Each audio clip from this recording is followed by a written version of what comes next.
नमस्कार, खेती हर पत्रिका न्यूज चैनल में आपका स्वागत है। सरकारी कर्मचारियों के लिए ओल्ड पेंशन स्कीम लागू करने के बाद मुख्यमंत्री अशोक गहलोत एक और मास्टर स्ट्रोक खेल सकते हैं। राजस्थान में दूसरी बार अलग से कृषि बजट पेश किया जाएगा, जिसमें किसानों के लिए मासिक पेंशन की घोषणा की जा सकती है। अगर ऐसा होता है तो राजस्थान किसानों को पेंशन देने वाला देश का पहला राज्य बन जाएगा। अभी केंद्र की ओर से किसान को किसान सम्मान निधि के रूप में सालाना 6,000 रुपए दिए जाते हैं। राजस्थान की आबादी करीब 7.5 करोड़ है। अकेले कृषि कार्य से 5 करोड़ 75 लाख लोग आजीविका कमाते हैं। ऐसे में चुनावी साल में ये घोषणा गेम चेंजर साबित हो सकती है। कोई राजनीतिक दल इसका विरोध भी नहीं करेगा, क्योंकि यह सबसे बड़ा वोट बैंक है। बल्कि दूसरे राज्यों में भी इसे लागू करने पर विचार हो सकता है। राजस्थान किसान आयोग के चेयरमैन रामेश्वर लाल डूडी ने मीडिया रिपोर्ट में कहा कि राज्य सरकार और सीएम गहलोत किसानों को पेंशन देने के प्रति गंभीर है। हमने भी उन्हें अपनी मंशा से अवगत करा दिया है। हमें उम्मीद है कि मुख्यमंत्री ने जिस तरह सरकारी कर्मचारियों को ओल्ड पेंशन स्कीम के जरिए सामाजिक सुरक्षा का हक लौटाया है, उसी तरह से वे किसानों को भी पेंशन का लाभ देंगे।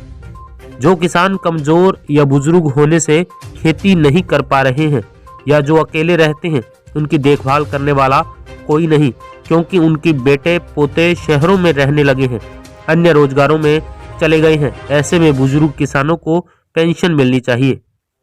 2023 में राजस्थान सहित मध्य प्रदेश, छत्तीसगढ़, कर्नाटक, तेलंगाना जैसे राज्यों के चुनाव हैं। उसके बाद 2024 की शुरुआत में देश के आम चुनाव है। ऐसे में जनवरी फरवरी 2023 में पेश होने वाले राजस्थान के कृषि बजट में अगर किसानों को पेंशन देने की घोषणा होती है तो यह 5 राज्यों के करीब 40 करोड़ किसानों को सीधा प्रभावित करेगा। इन राज्यों में यह प्रमुख चुनावी मुद्दा बन सकता है।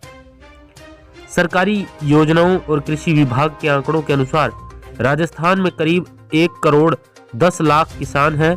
इनके परिजन और इनके साथ काम करने वाले खेतीहर मजदूरों को मिल लिया जाए तो यह संख्या करीब 5 करोड़ 75 लाख हो सकती है।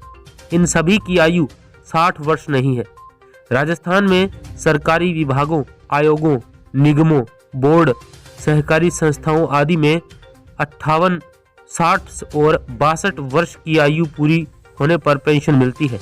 ऐसे में जिन किसानों की आयु 60 वर्ष के आसपास होगी, उनसे ही पेंशन के आवेदन मांगे जाएंगे।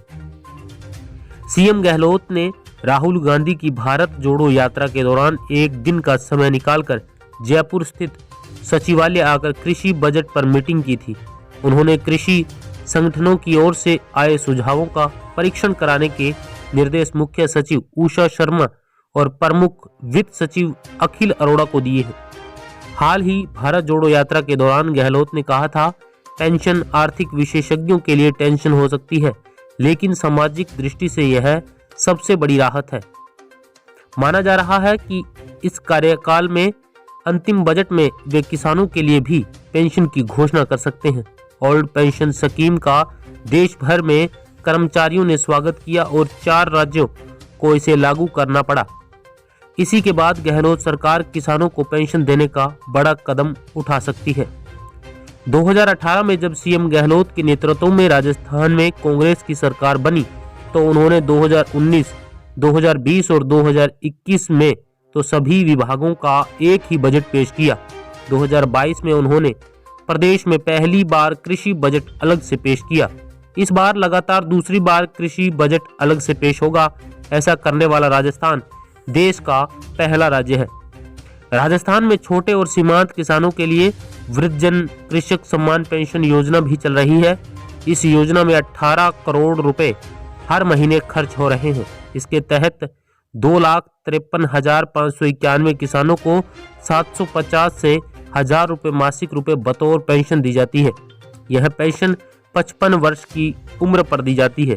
उनमें केवल वे ही किसान पात्र हैं जिनकी वार्षिक आय 48,000 रुपए से अधिक नहीं है। इस पेंशन योजना के तहत मिलने वाला पैसा लाभार्थी किसानों के खातों में सीधे भेजा जाता है।